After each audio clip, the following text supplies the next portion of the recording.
मेरी ससुराल और दूरदर्शन समाचार भाग 1। ससुर जी की मौत पर सास जी और हमारी श्रीमती जी खुश और मैं हैरान। ऐसा नहीं कि गम का माहौल नहीं था, तो फिर खुशी क्यों? पढ़िए डॉक्टर गोपाल नारायण आवटे की यह कहानी। सुबह अभी नींद खुली हुई नहीं थी कि धर्मपत्नी के दहाड़े मार कर रोने की आवाज़ कानों में आई। हम हड़बड़ा कर उठ बैठे। आज रविवार था, सोचा था कि आराम करेंगे, लेकिन आराम की दुश्मनों का न कोई धर्म होता है न कोई जाति। सो हम तेजी से रोने वाली जगह पहुँचे।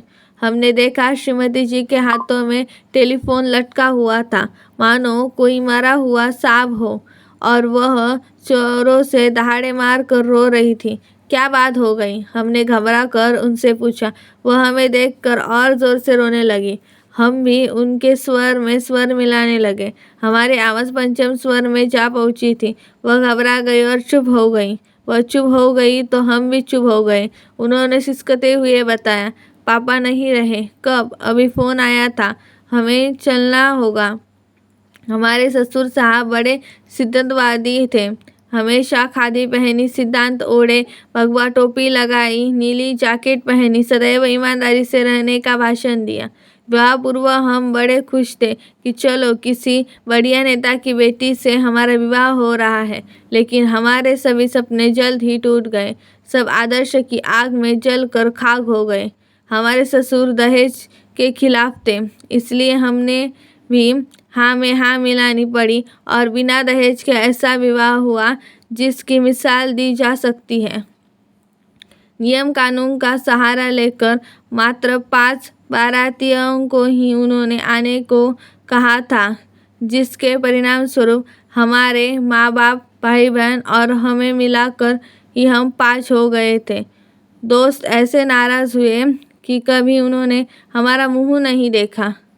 हमारी धर्मपत्नी भी बहुत खुश हो गई थी। नास पीटे फालतू दोस्तों से उन्हें नजात मिल गई थी।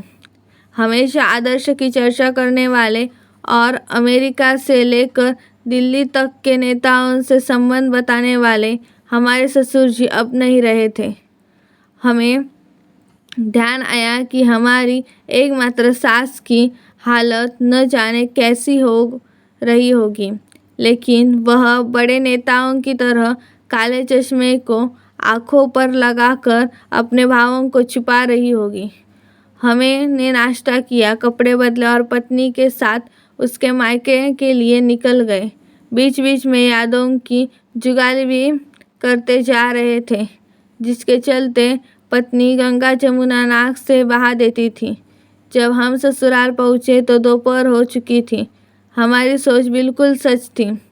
धर्मपत्नी जैसे ही लपक कर अपनी मम्मी यानी हमारी सास से लिपटी, उन्होंने बड़े ठंड ढंग से उसकी पीठ पर हाथ फेरा और एक और बैठ जाने का निर्देश किया। हमारी सास सफ़ेद रंग की शिरोफनी की साड़ी में थी। आंखों पर सदा की तरह काले रंग का चश्मा था। हल्का सा मेकअप भी था। चेहरे पर ऐसे भाव थे मानो निर्लिप्त हो। हम भी एक कोने में दुबक गए। हम तो समझते कि हमारे आते ही धूमधाम से शव यात्रा निकाली जाएगी, लेकिन ऐसा कुछ भी नहीं हुआ। 8-10 व्यक्ति बैठे थे और बड़े सुव्यवस्थित तरीके से कमरा सजा हुआ था। पता नहीं क्या प्रोग्राम है, हम मन ही मन विचार कर रहे थे कि तभी हमें हमारे पड़ोस में बैठे एक व्यक्ति ने बताया, कोई मंत्री जी आ रहे हैं, उन्हीं का इंतज़ार है। धर्मपत्नी ने भी सुन लिया था। वह दौड़कर अंदर गई और यात्रा से थके चेहरे को धोच पोंछ कर नई साड़ी के साथ आ गई।